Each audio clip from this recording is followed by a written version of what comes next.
ഈശോയിലാകെയുള്ള അതിവിശിഷ്ടരായ സഹോദരങ്ങളെ, ദൈവവചനത്തിന്റെ തിരുത്തു നിറഞ്ഞ ഈ പുതുപകൽ നിമിഷങ്ങളിൽ നിങ്ങളെ ഒരു സ്നേഹപൂർണ്ണ സ്വാഗതം നൽകുകയാണ്. ആത്മാവിനെ ഉണർത്തുകയും ഹൃദയങ്ങളെ സ്പർശിക്കുകയും ചെയ്യുന്ന ഈ ധ്യാനശുശ്രൂഷയിലേക്കുള്ള ഈ യാത്രയിൽ നമ്മുടെ വഴികൾക്ക് ദിവ്യപ്രകാശം പകർന്നു നൽകുന്ന കർത്താവിന്റെ വചനം കേൾക്കാനും അതിന്റെ ആഴത്തിൽ ചേർന്നു ചിന്തിക്കാനും നമുക്ക് ഒരിക്കൽ കൂടി അനുകൂലമായ അവസരം ലഭിച്ചിരിക്കുന്നു. ഇന്നത്തെ വിശുദ്ധ തിരുനാൾ വിശുദ്ധ അൽഫോൺസ് ലീഗോഡിയുടെ ഓർമ്മ പുതുക്കുകയാണ് പരിശുദ്ധ സഭ.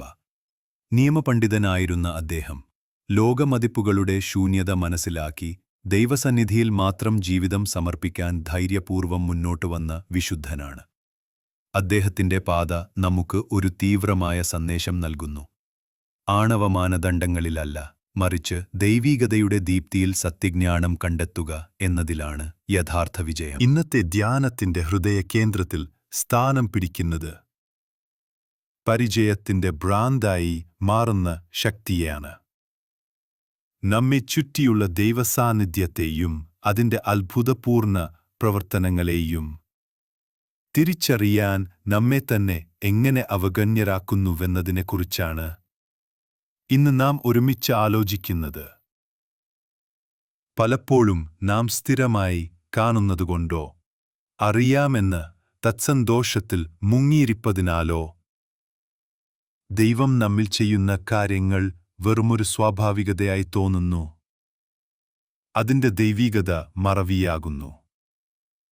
ഇതേ ആശയം കൂടി ദൃഢമാക്കുകയാണ് ലേവ്യരുടെ പുസ്തകത്തിൽ നിന്നുള്ള ഇന്ന് നമുക്ക് ലഭിച്ച ആദ്യ വായനയും മത്തായിയുടെ സുവിശേഷത്തിലെ ഉദാഹരണങ്ങളും. ലേവ്യരുടെ പുസ്തകത്തിൽ കർത്താവ് മോശെ മുഖാന്തിരം ഇസ്രായേൽ മക്കളെ അഭിസംബോധന ചെയ്ത് നൽകിയിരിക്കുന്ന തിരുനാളുകളുടെയും വിശുദ്ധ സമ്മേളനങ്ങളുടെയും നിയമങ്ങൾ ദൈവത്തോടുള്ള ആന്തരിക സംഭാഷണങ്ങളായി കാണപ്പെടുന്നു. ഈ വചനങ്ങളിൽ ദൈവം നമ്മോട് ആഗ്രഹിക്കുന്നതു എങ്കിലെന്താണ് എന്നതിന്റെ പുഞ്ചിരിയുള്ള മറുപടിയാണ് നാം കാണുന്നത്. നമ്മുടെ എല്ലാം ഹൃദയങ്ങൾ തുറന്ന് ഈ ദൈവവചനം എന്ന ആത്മിക അപ്പത്തിന്റെ ഗന്ധം ഒരുമിച്ച് അനുഭവിക്കാം. സ്നേഹമേറിയവരെ, കർത്താവിന്റെ വചനത്തിൽ നിന്ന് നമ്മൾ ഇന്ന് കേൾക്കുന്നത് മോശയോട് ദൈവം നിഷ്കളങ്കമായി പ്രഖ്യാപിച്ച തിരുനാളുകളുടെ വലിയൊരു പട്ടികയാണ്. ആദ്യമാസം 14-ാം തീയതി പെസഹ പെരുന്നാൾ, 15-ാം തീയതി മുതൽ പുളിപ്പില്ലാത്ത അപ്പത്തിന്റെ തിരുനാൾ, 7-ാം മാസം 10-ാം തീയതിയിലേക്ക് പാപപരിഹാര ദിനം, തുടർന്ന് 15-ാം തീയതി തുടങ്ങുന്ന കൂടാര തിരുനാൾ തുടങ്ങി ദൈവം തിരുനാളുകൾക്ക് വേദികളായി തിരഞ്ഞെടുത്ത വിശുദ്ധ ദിവസങ്ങളോടുള്ള ആഹ്വാനങ്ങൾ. ഈ ഭാഗം കേൾക്കുമ്പോൾ ചിലർക്കും തോന്നാം, ഈ പഴയ നിയമങ്ങളെയും ആചാരങ്ങളെയും കുറിച്ച് നമ്മുടെ ആധുനിക ജീവിതത്തിൽ എന്താണ് പ്രസക്തിയെന്ന്. പക്ഷേ ദൈവം ഈ വിധത്തിൽ തിരുനാളുകൾക്ക് നിയമപരമായി ക്രമീകരണം നൽകിയത് ഒരു മതപരമായ കടമയായി അല്ല, മറിച്ച് ജീവിതത്തിലെ പ്രതിദിന തിരക്കുകളിലും താളഭംഗികളിലും നമ്മെ ആധികാരികമായി ദൈവത്തിലേക്ക് തിരിക്കുവാനായിരുന്നു. ഓരോ തിരുനാളും ഓരോ ആത്മീയ പാഠങ്ങളുടെയും ദൈവാനുഭവങ്ങളുടെയും ഓർമ്മപ്പെടുത്തലാണ്. വെറും ആചാരങ്ങളല്ല, മറിച്ച് ഓരോ വിശുദ്ധ ദിനവും നമ്മുടെ ഉള്ളിൽ ദൈവത്തിന്റെ സാന്നിധ്യം പുതുക്കുന്ന കനിവിന്റെ അളവുകോലുകൾ കൂടിയാണ്. അതിനാൽ ഇന്നുപോലും ഈ വചനങ്ങൾ നമ്മെ വിളിച്ചു ചൊല്ലുന്നത് അതേ ദൈവത്തിന്റെ സ്നേഹപൂർണ്ണ മനസ്സിലേക്കാണ്. നമ്മുടെ ജീവിതങ്ങൾക്കുള്ള ദിവ്യക്രമത്തിലേക്കുള്ള ദൈവത്തിന്റെ ക്ഷണമെന്ന നിലയിലാണിത്. ആദ്യമായി പറയേണ്ടത്, ഈ തിരുനാളുകൾ ദൈവത്തെ ഓർക്കാനുള്ള ദൈവം സ്വയം ഒരുക്കിയ ആത്മീയ നിയന്ത്രണങ്ങളാണ്. മനുഷ്യൻ പ്രകൃതിപരമായി മറക്കുന്നതിനു ഇടയാകും, പ്രത്യേകിച്ച് തന്റെ മോചനങ്ങളെയും അനുഗ്രഹങ്ങളെയും സംബന്ധിച്ചിടത്തോളം. ഈജിപ്തിൽ നിന്നുള്ള വിമോചനവും മരുഭൂമിയിലൂടെയുള്ള ദൈവപൂർണ്ണ നയനവും പോലെ അത്ഭുതകരമായ അനുഭവങ്ങൾ പോലും ജീവിതത്തിന്റെ തിരക്കിലും സമയത്തിന്റെ കാറ്റിലും നമ്മൾ മറന്നുപോകാൻ സാധ്യതയുണ്ട്. അതിനാലാണ് ദൈവം അവരുടെ കാലദിവസങ്ങളിൽ തന്നെ ഓർമ്മപ്പെടുത്തലുകൾ പതിപ്പിച്ചത്. പെസഹ എന്ന വേദിക്കൂടി വിമോചനത്തിന്റെ സ്മരണയും കൂടാരത്തിരുനാളിൽ മരുഭൂമിയിലെ ദൈവപരിപാലനത്തിന്റെ അടയാളവും. രണ്ടാമതായി ഈ തിരുനാളുകൾ അവരുടെ സാധാരണ ജീവിതരീതിയിൽ നിന്ന് വിശുദ്ധമായ വേർതിരിവുകൾ സൃഷ്ടിക്കാനായിരുന്നു. കൃഷിയും വ്യാപാരവും താൽക്കാലികമായി ഇടപെടാതെ ഇന്ന് ദൈവത്തിനായുള്ള ദിനം എന്നു പ്രഖ്യാപിക്കാനും അതിന്റെ അനുഭവത്തിൽ മുഴുകാനും ഇവ അവസരമാവുകയായിരുന്നു. ഇന്നത്തെ ലോകത്തിൽ പോലും ഞങ്ങൾക്കും ഇത്തരത്തിൽ വിശുദ്ധമായ ഇടവേളകൾ അനിവാര്യമാണ്. ഒരാഴ്ചയിൽ ഒരു ദിനം ദൈവത്തിനായി മാറ്റിവെക്കുക. ഓരോ ദിവസവും കുറച്ചു നേരം ആത്മീയതയ്ക്കായി സംരക്ഷിക്കുക. വർഷത്തിൽ ചില ദിവസങ്ങൾ ആത്മപരിശോധനയ്ക്കും ധ്യാനത്തിനും വിനിയോഗിക്കുക. ഇതെല്ലാം പഴയ നിയമത്തിലെ തിരുനാളുകളുടെ അത്യാധുനിക അനുസ്മരണങ്ങളാണ്. ആത്മാവിന് പുതിയ ഊർജം പകരുന്ന ദിവ്യ ഇടങ്ങൾ. ഇപ്പോൾ നമുക്ക് ഈ ചിന്തയെ ഇന്നത്തെ സുവിശേഷം നിലനിൽക്കുന്ന പശ്ചാത്തലത്തിൽ പരിശോധിക്കാം. ദൈവം ഇസ്രായേൽ ജനത്തിന് ഓർമ്മയുടെ തിരുനാളുകൾ നൽകിയതിന്റെ കാരണം ഗൗരവത്തോടെ ചിന്തിക്കേണ്ടതുണ്ട്. കാരണം ഒരിക്കൽ ദൈവം ചെയ്തതെല്ലാം നമ്മൾ മറക്കാൻ തുടങ്ങുമ്പോൾ ദൈവിക ഇടപെടലുകളുടെ മഹത്വം നമ്മുടെ കണ്ണുകളിൽ നിന്ന് മങ്ങിയുപോകും. അത്ഭുതങ്ങൾക്കും അനുഗ്രഹങ്ങൾക്കുമിടയിലായിരുന്നാലും എല്ലാം വെറും ഇടവേളകൾ പോലെ തോന്നും. അസാധാരണത്തിൽ ഒരു സാധാരണത്വം വിരിയാൻ തുടങ്ങി. ദൈവത്തെ തേടുന്ന ഹൃദയമോ ആകാംക്ഷയോ നഷ്ടമാകും. ഇതുതന്നെ നസ്രത്തിൽ നടന്നതാണ്. അവർക്കും തീർച്ചയായും വിശുദ്ധനാളുകളും ആചാരപരമായ അനുസ്മരണങ്ങളുമുണ്ടായിരുന്നിരിക്കാം. പക്ഷേ ഹൃദയത്തിൽ ദൈവത്തെ അനുഭവിക്കാൻ വേണ്ട അത്ഭുതബോധം മങ്ങിപ്പോയിരുന്നു. അതുകൊണ്ടാണ് സ്വന്തം ഇടവേളയിൽ വന്ന ദൈവപുത്രനെ അവർ തിരിച്ചറിയാൻ പോലും കഴിഞ്ഞില്ല. ഇതൊരു എളുപ്പത്തിൽ നമ്മെ ബാധിക്കാവുന്ന അകതയാണ്.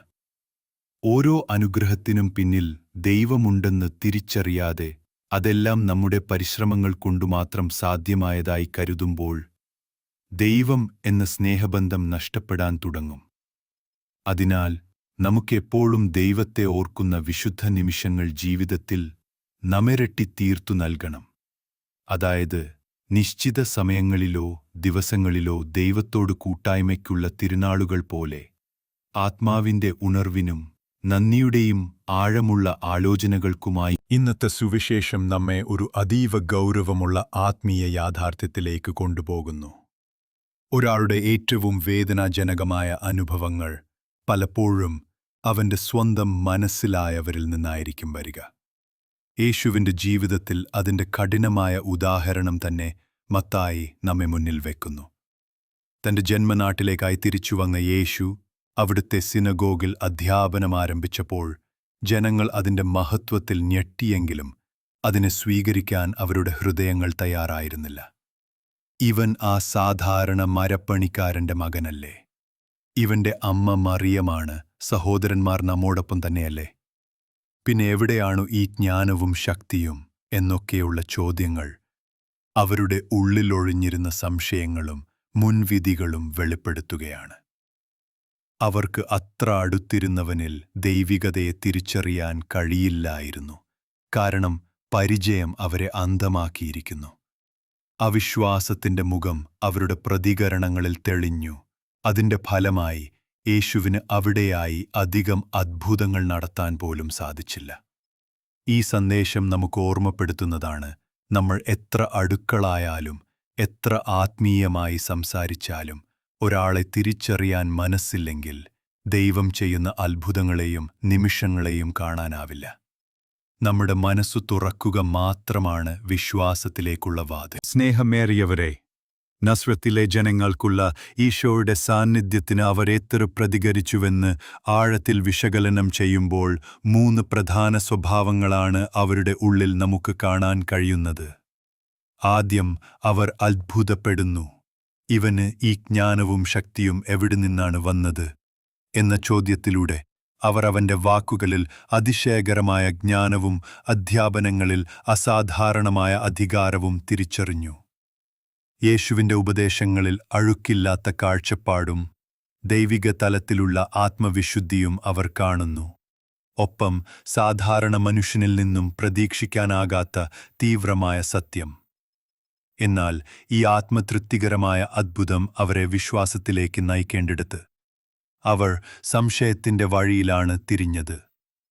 അത്ഭുതം അവരുടെ മനസ്സിൽ സത്യത്തിന്റെ വാതിൽ തുറന്നില്ല, മറിച്ച് ആശങ്കയും സംശയവും എന്ന ഇരുണ്ട മൂടൽ മഞ്ഞിലേക്കാണ് അവരെ നയിച്ചത്. ഇത് നമ്മെ ഓർമ്മിപ്പിക്കുന്നു, ദൈവികതയെ കാണുകയും അതിന്റെ മഹത്വം തിരിച്ചറിയുകയും ചെയ്യുന്ന കാഴ്ചപ്പാടുണ്ടെങ്കിലും അതിന് പിന്തുണയായി വിശ്വാസം ഇല്ലെങ്കിൽ അത്ഭുതം ദൈവാനുഭവമാകാൻ കഴിയില്ല. രണ്ടാമത്തേത് നസ്രത്തിലെ ജനങ്ങൾ ഉയർത്തിയ ചോദ്യങ്ങളാണ്. ഇവൻ ആ മരപ്പണിക്കാരന്റെ മകനല്ലേ? ഇവന്റെ അമ്മ മറിയമല്ലേ? സഹോദരന്മാർ നമ്മുടെ കൂടെയല്ലേ? ഈ ചോദ്യം കാഠിന്യത്തോടെയും സംശയത്തോടെയുമാണ് ഉയർന്നത്.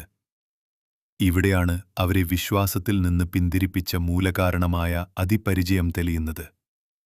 യേശുവിനെ അവരുടെ നാട്ടുകാരനായി മാത്രമല്ല, ചെറുപ്പം മുതൽ പരിചയപ്പെട്ട സാധാരണ വ്യക്തിയായി മാത്രമേ അവർ കാണാൻ തയ്യാറായിരുന്നുള്ളൂ.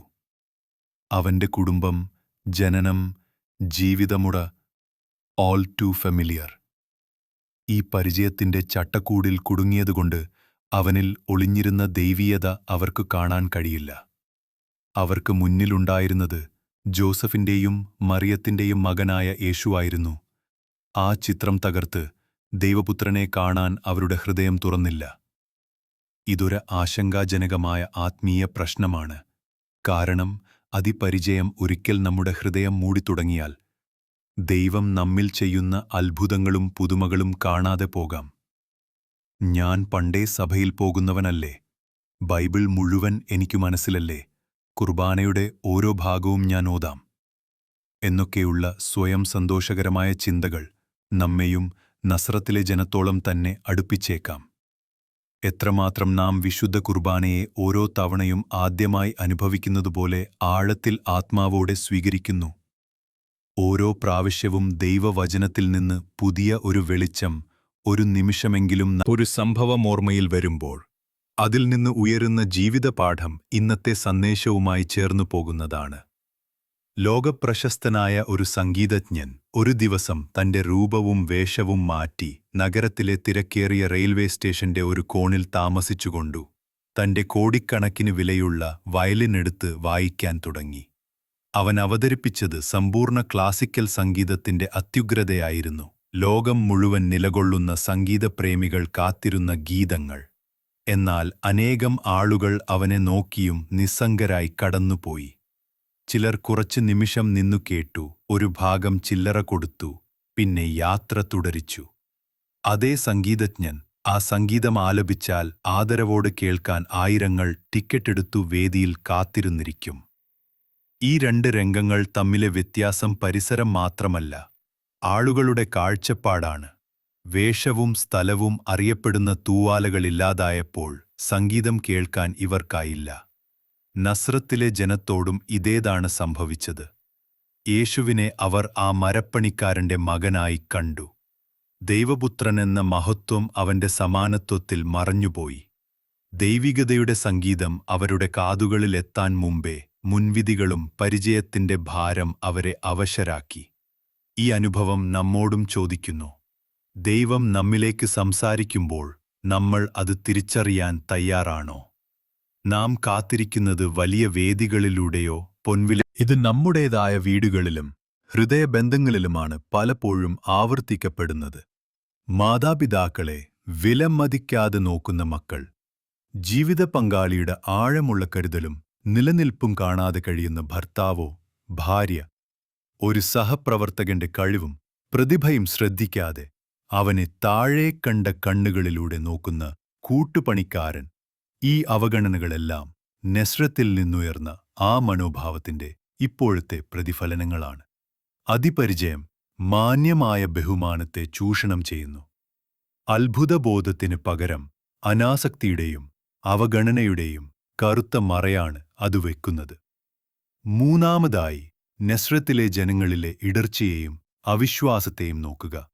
അവരുടെ ചോദ്യങ്ങൾ അവരെ സത്യത്തിലേക്ക് നയിച്ചില്ല, മറിച്ച് അതിനെ പ്രതിരോധിക്കാനുള്ളൊരു മനസ്സിലേക്കാണ് അവരെ കൊണ്ടുപോയത്.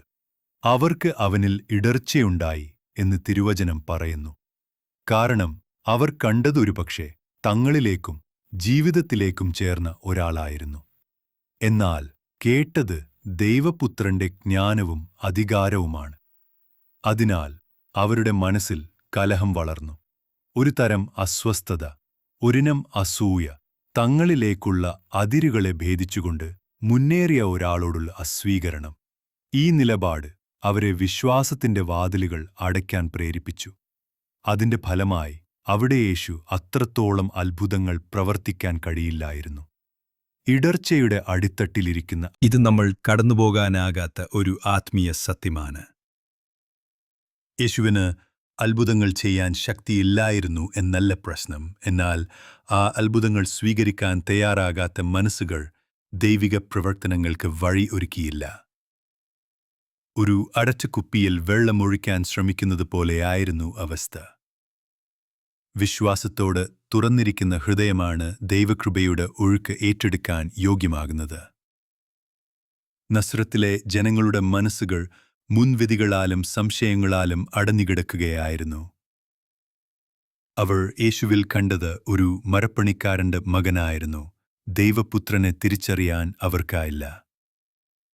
ദൈവം തന്റെ ജനത്തിന് തിരുനാളുകളും വിശുദ്ധ ദിവസങ്ങളും പാഴാക്കാതെ നൽകിയത് എന്തിനെന്നാൽ അവന്റെ വാക്കുകളും അത്ഭുതങ്ങളും അവർ മറക്കാതിരിക്കാൻ. വിശുദ്ധ ഓർമ്മയുടെ അവഗണന എങ്ങനെ ആത്മീയ ഇരുണ്ടിപ്പോകലിലേക്ക് നയിക്കുന്നു എന്ന് നസ്രത്തിന്റെ കഥ നമ്മെ പഠിപ്പിക്കുന്നു. അവർക്കറിയാമായിരുന്നു യേശുവിന്റെ വളർച്ചയും കുടുംബ പശ്ചാത്തലവും. പക്ഷേ അവന്റെ ദൈവിക സാന്നിധ്യം തിരിച്ചറിയാനും സ്വീകരിക്കാനുമായിരുന്നു അവരുടെ ഹൃദയങ്ങൾ ഒരുക്കിയിരുന്നതല്ല. അതാണ് അത്ഭുതങ്ങൾ തടയപ്പെട്ടതിന്റെ യഥാർത്ഥ കാരണം. ദൈവം ക്ഷമിക്കുകയും സ്നേഹിക്കുകയും ചെയ്യുന്ന എങ്കിലും നമ്മുടെ ആത്മാവിന്റെ വാതിൽ തുറക്കേണ്ട ഉത്തരവാദിത്തം നമ്മുടേതു തന്നെയാണെന്ന് ഈ വായനകൾ നമ്മെ ഓർമ്മിപ്പിക്കുന്നു. ഇന്നത്തെ വചനം നമ്മോടൊരു അതിപ്രധാനമായ ഇൻട്രോസ്പെക്ഷൻ ചോദ്യമുന്നയിക്കുന്നു. നിങ്ങളുടെ ജീവിതത്തിലെ നസ്രത്ത് എവിടെയാണ്? അതായത്, അതിപരിചയം മൂലം നിങ്ങൾ ഡിവൈൻ സാന്നിധ്യത്തെ കാണാതെ പോകുന്ന മേഖല ഏതാണ്? ഒരുപക്ഷേ അത് നിങ്ങളുടെ ജീവിത സാഹചാരിയായിരിക്കും. വർഷങ്ങളായി ഒരുമിച്ച് ജീവിച്ചുവെന്ന് പറയുമ്പോഴും അവരിലെ ദൈവീക സ്നേഹവും അകമഴിഞ്ഞ കരുതലും കാണാനാകാതെ തങ്ങൾ ചെയ്യുന്നത് അതൊരു പൊതുബാധ്യത പോലെ മാത്രം കാണുന്നുണ്ടാവാം. അതേപോലെ നിങ്ങളുടെ മക്കളിലോ അവരെപ്പോഴും ഇങ്ങനെ തന്നെ എന്ന ധാരണ കൊണ്ട് ദൈവം അവരുടെ ഉള്ളിൽ നിക്ഷേപിച്ചിരിക്കുന്ന കഴിവുകളും സ്വപ്നങ്ങളും കാണാതെ പോകുന്നുണ്ടോ? അല്ലെങ്കിൽ നിങ്ങളുടെ ജോലി തന്നെയാകാമല്ലോ. പ്രതിദിനം ആവർത്തനപൂർവം ചെയ്യുന്ന ഒരു ബോറിംഗ് ഓഫീസ് ജോലി. അതിനുള്ളിൽ ദൈവം നൽകുന്ന വരങ്ങളെയും അനുഗ്രഹങ്ങളെയും തിരിച്ചറിയാതെ നിങ്ങളുടെ മനസ്സിൽ അവശേഷിക്കുന്നുണ്ടോ? ഓരോ ബന്ധത്തിന്റെയും പ്രതിദിന പ്രവൃത്തിയുടെയും ഉള്ളിൽ ദൈവം കത്തിച്ചിരിക്കുന്ന അത്ഭുതം തിരിച്ചറിയാൻ നമ്മൾ തയ്യാറാകുമ്പോഴാണ് ജീവിതം യഥാർത്ഥത്തിൽ മാറ്റം കാണിക്കുന്നത്. അതുപോലെ ആത്മീയ അന്ധതയിലേക്കുള്ള നമ്മുടെ വഴികൾ തിരിച്ചറിയാനും അവയിൽ വെളിച്ചം കൊണ്ടുവരാനും ഇന്ന് നമ്മെ ആഹ്വാനിക്കുന്നു. ഒരു നേരത്തെ ആവർത്തനമാകാതെ ഓരോ പ്രാർത്ഥനയും ദൈവവുമായി പുതിയൊരു ആത്മസമ്പർക്കമായി മാറ്റാനാണോ നിങ്ങൾ ശ്രമിക്കുന്നത്? ഒരുപക്ഷേ നിങ്ങളുടെ ആത്മജീവിതം തന്നെയാകാം നിങ്ങളുടെ നസ്രത്ത്. അത്രയേറെ പരിചയപ്പെട്ടതുകൊണ്ട് തന്നെ ആത്മാവിന്റെ തീക്ഷ്ണത നഷ്ടപ്പെട്ട ഒരവസ്ഥ. ഇന്ന് വചനത്തിന്റെ വിളി നമ്മെ പുതിയ കാഴ്ചപ്പാടിലേക്കാണ് നയിക്കുന്നത്. നമ്മുടെ കണ്ണുകളിൽ കയറിച്ചേർന്ന പരിചയത്തിന്റെ മംഗളകൾ മാറ്റിയിട്ട് എല്ലാത്തിലും ദൈവിക സാന്നിധ്യവും ഉദ്ദേശവും തിരിച്ചറിയാൻ. പഴയ നിയമത്തിലെ തിരുനാളുകൾ പോലെ ഓരോ ദിവസവും നമ്മുടേതായ അത്ഭുത നിമിഷങ്ങളായി മാറ്റാം. ഒറ്റ നിമിഷം കണ്ണടച്ച് ഇന്നലേക്കൊപ്പം ഇന്ന് ലഭിച്ച അനുഗ്രഹങ്ങൾ ശുദ്ധമനസ്സോടെ ഓർക്കാം. നമ്മെ ചുരുപ്പറ്റിയവരുടെ ഉള്ളിലെ നന്മകൾ കണ്ടെടുക്കാൻ മനസ്സിനെ ഓരോ നിമിഷം സൂക്ഷ്മമാക്കാം. അതായത് ഏത് സാധാരണ സമയത്തും ദൈവം ചെയ്യുന്ന അസാധാരണ ഇടപെടലുകളെ തിരിച്ചറിയാനാണ് ഈ ക്ഷണം. അപ്പോൾ നമ്മുടെ ജീവിതം അടച്ചിട്ട നസ്രത്തിന്റെ കാരുണ്യമല്ല, മറിച്ച് അത്ഭുതങ്ങളുടെ കഫർനാവായി മാറും. ആ മാറ്റത്തിന് തുടക്കം കുറിക്കാം. ഇപ്രക്രിയയും നമുക്ക് കണ്ണുകളടച്ച് ഹൃദയം തുറന്ന് ദൈവസന്നിധിയിൽ ഒരു നിമിഷം പ്രാർത്ഥിക്കാം. പരമസ്നേഹമുള്ള കർത്താവേ, കനിവിന്റെ യുസ്മിയായ ദൈവമേ, ഓരോ ദിവസവും നമ്മെ പോഷിപ്പിക്കുന്ന അങ്ങയുടെ വചനത്തിന്റെ പരിശുദ്ധിക്ക് ഞങ്ങൾ ഹൃദയത്തിൽ നിന്നും നന്ദി പറയുന്നു. പലപ്പോഴും ഞങ്ങളുടെ ജീവിതം നസ്രത്തിലെ ജനത്തെപ്പോലെ ആയിപ്പോകുന്നുവെന്നൊരു ബോധം ഞങ്ങൾക്കുണ്ടാകാറുണ്ട്. പലതവണ പരിചയപ്പെട്ടതിന്റെ പേരിൽ അങ്ങയുടെ സാന്നിധ്യത്തെ കാണാതെ പോകുന്നു. അനുഗ്രഹങ്ങളെ അപഹാസ്യമായി കാണുന്നു. വിശ്വാസത്തിന്റെ വാതിലുകൾ ഞങ്ങൾ തന്നെ അടച്ചു കഴിഞ്ഞിരിക്കുന്നു. ഈ അവസ്ഥകൾക്കായി ഞങ്ങൾ അങ്ങയുടെ ക്ഷമയെ അപേക്ഷിക്കുന്നു. കർത്താവേ, വിശ്വാസം നിറഞ്ഞ കണ്ണുകൾ ഞങ്ങൾക്ക് തരണമേ. ഞങ്ങളുടെ സുന്ദര ബന്ധങ്ങളിലൂടെയും ഓരോ മനുഷ്യരിലൂടെയും അങ്ങയുടെ സ്നേഹത്തിന്റെ തിളക്കം കണ്ടെത്താൻ ഞങ്ങളെ സഹായിക്കണമേ. ഓരോ ചെറിയ ജോലിയും പ്രതിദിന ജീവിതവുമാണ് അങ്ങയുടെ കയ്യിൽ നിന്നും ലഭിക്കുന്ന വരമെന്ന് തിരിച്ചറിയുന്ന കൃപയും മനസ്സും ഞങ്ങൾക്കുണ്ടാകണമേ. ഞങ്ങളുടെ ഹൃദയം ശക്തമായി അടഞ്ഞുകൊണ്ടിരുന്നതിനാൽ അങ്ങയുടെ അത്ഭുതങ്ങൾ ഞങ്ങളുടെ ജീവിതത്തിൽ നിന്ന് വിട്ടുപോകാതിരിക്കണമേ. അങ്ങയുടെ സാന്നിധ്യത്തിന് ഞങ്ങൾ തുറന്നിടങ്ങളാകട്ടെ. ഓരോ നിമിഷവും ദൈവീകമാകട്ടെ. അങ്ങയുടെ കൃപയെ അനുഭവിക്കാനും പങ്കുവയ്ക്കാനും ഞങ്ങൾക്കായട്ടെ. കഷ്ടങ്ങൾക്കിടയിൽ നിസ്സഹായരായി നിൽക്കുന്ന എല്ലാ സഹോദരങ്ങളെയും, രോഗം മൂലം വേദനയിലായവരെയും, സാമ്പത്തികമായി നിരാശയിൽ ആഴമായവരെയും, ബന്ധങ്ങൾ തകരുകയും മനസ്സാക്ഷി പിരിയുകയും ചെയ്തവരെയും, തൊഴിൽ നഷ്ടപ്പെട്ട് വഴിതേടി നടക്കുന്നവരെയും, പരീക്ഷകളുടെ സമ്മർദ്ദത്തിൽ പൊരുതുന്ന വിദ്യാർത്ഥികളെയും ഞങ്ങൾ പ്രിയകരമായ കർത്താവിന്റെ കരങ്ങളിൽ അതിമനസ്സോടെയും ആഴമുള്ള വിശ്വാസത്തോടെയും സമർപ്പിക്കുന്നു. കർത്താവിന്റെ അത്ഭുതങ്ങൾ നിറഞ്ഞ കരം അവരുടെ ജീവിതത്തെ സ്നേഹത്താൽ സ്പർശിക്കട്ടെ. അവരുടെ ഹൃദയങ്ങളിൽ ആശ്വാസവും അതിജീവനത്തിനുള്ള ശക്തിയും നിറക്കട്ടെ. പരിശുദ്ധ അമ്മേ, വിശ്വാസത്തിന്റെ പ്രകാശം പോലെ ഞങ്ങൾക്ക് വേണ്ടി ഇടപെടണമേ. ഞങ്ങളെയും ഞങ്ങളുടെ കുടുംബങ്ങളെയും എപ്പോഴും നിങ്ങളുടെ കുതിരശരണമാക്കിയിരിക്കുക. സർവശക്തനായ ദൈവം, പിതാവായും പുത്രനായും പരിശുദ്ധാത്മാവായും നിങ്ങളെ ഓരോരുത്തരെയും നിങ്ങളുടെ ജീവിതം, കുടുംബം, പ്രവർത്തികൾ എന്നിവയെ സമാധാനത്തോടെയും സമൃദ്ധിയോടെയും അനുഗ്രഹിക്കട്ടെ. ആമേൻ.